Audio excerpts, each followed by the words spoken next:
Doctor साहब, thank you very much for your time. बहुत शुक्रिया हाफिज साहब, thank you for having me here. Thank you. और मैंने इंट्रोडक्शन सही करवाया था, असली वाली डॉक्टर है। बिल्कुल, एब्सोल्युटली। थोड़ा सा बता दें please कि आप अगर असली वाली डॉक्टर है तो आप किधर निकल आई हैं ये लोगों को गाइड करने के हवाले से? अच्छा, द थिंग इज दैट एक बड़ा फेमस कोट, एक बड़ा मेरा पसंदीदा कोट है कि any disease that can be treated with diet should not be treated with medication. Okay. तो मॉलेज कौन होता है? मॉलेज डॉक्टर होता है ना। तो मॉलेज होने का पहला असूल क्या है आपके पास कि जो बीमारी है उसको आपने खुराक से ट्रीट करना है, और अगर आप खुराक से ट्रीट नहीं कर सकते फिर आपने दवाई से ट्रीट करना है। तो मॉलेज होने का हक जब सिर्फ डॉक्टर के पास है और ट्रीट करने का जो पहला स्टेप है वो खुराक है, तो अगर डॉक्टर खुराक की बात नहीं करेगा तो कौन करेगा? ऑल्सो जो बीमारी का ट्रीटमेंट होता है वो सिम्टम का ट्रीटमेंट नहीं होता, आप बीमारी को जड़ से ट्रीट करते हैं। जब आप बीमारी को जड़ से ट्रीट करते हैं इसका मतलब है कि आपने सेल के कोर को, उसके डीएनए को, जेनेटिक मटेरियल को मुतासिर करना है। तो ये मैं आपके चैनल के थ्रू सबको बताती चलूं क्योंकि माशाल्लाह आपकी इतनी रीच है कि जो दवाइयां हैं वो डीएनए तक पहुंच के बीमारी को ट्रीट नहीं कर सकती। सिर्फ अल्लाह ताला के बनाए न्यूट्रिएंट्स में एबिलिटी है सेल के डीएनए को इन्फ्लुएंस करने की और उसको ट्रीट करने की। A doctor is all about treatment and a doctor should be all about authentic treatment. Authentic treatment is through diet, इसलिए डॉक्टर सहर चावला डाइट की बात करते हैं। जबरदस्त। थोड़ा सा पहले मैं फिर अपने आप से शुरू करता हूँ, बल्कि आपने शायद बात करते जब खुराक की बात की तो आपने मुझे भी देखा कि ये खुद तो सेहतमंद है नहीं। पेट कम करने का क्या तरीका है? मैं मतलब एक्सरसाइज मैं नहीं कर सकता और टफ रूटीन है, बिजी है, ट्रैवल है इधर उधर, तो क्या कोई ऐसी गजाएं हैं जिसे खा के पेट कम हो जाए? अच्छा, this is a lovely question. इस पर मैंने एक बार पहले भी बात की थी कि पेट एक टाइप का नहीं होता ना, there are different type of बेलीज।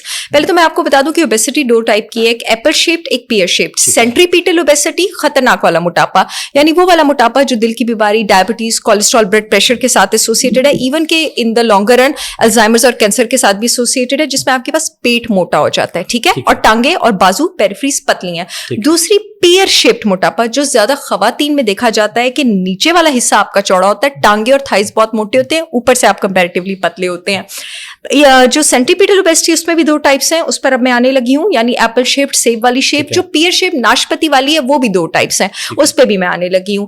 जो पियर शेप्ड होती है वो कंपैरेटिवली इतनी खतरनाक नहीं होती है। वो कौन सी होती है? या वो हार्मोन्स की वजह से होती है, और हमें पता है हार्मोन्स औरतों में ज्यादा डिस्टर्ब होते हैं। अब जिस तरह का पेट निकला हुआ उसी तरह का ट्रीटमेंट होगा, हर तरह का ट्रीटमेंट डिफरेंट है। और पियर शेप थोड़ी सी आपके पास थायराइड बेली भी होती है। थायराइड अगेन हार्मोन है, यानी या आपका फीमेल हार्मोन डिस्टर्ब है, एस्ट्रोजन टॉक्सिसिटी है बहुत ज्यादा, टॉक्सिक वाला एस्ट्रोजन, अच्छा और बुरे वाला ज्यादा है, या आपका एस्ट्रोजन बहुत लो है, या आपका थायराइड हार्मोन बहुत लो है। जो सेंट्रीपीटल ओबेसिटी आपके पास वो भी दो तरह की है, एप्पल शेप जिसमें पेट गोल निकला हुआ है, या तो जनाब आपको एड्रीनल बेली है। एड्रीनल बेली का मतलब है स्ट्रेस हार्मोन, कॉर्टिसोल ज्यादा है। कॉर्टिसोल जब ज्यादा हो वो हमेशा बेली फैट आपके पास जो है उसको डिपॉजिट करता है, या आपके पास फैटी लिवर है, उसमें भी आपके पास ये वाला मोटापा होता है। मैंने आपको 4 मोटापे बता दिए और 2 बॉडी टाइप्स बता दी। हर तरह के पेट का मुख्तलिफ इलाज है।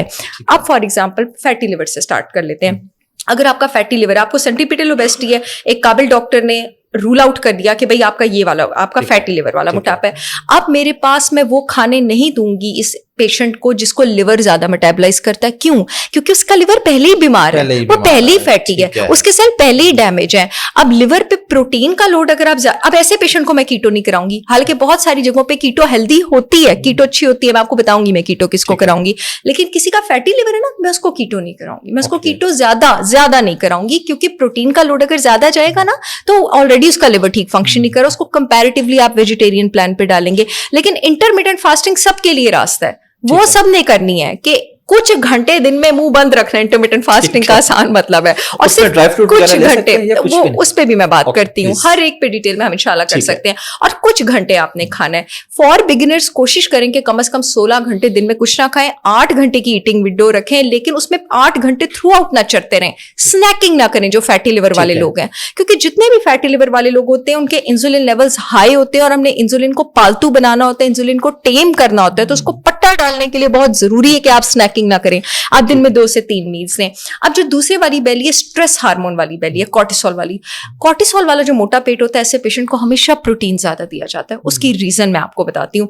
कॉर्टिसोल आपके पास एक तो ब्लड में हाइपरग्लाइसीमिया करता है, ग्लूकोज, और वो मसल में जाके प्रोटियोलिसिस करता है, प्रोटीन तोड़ता है।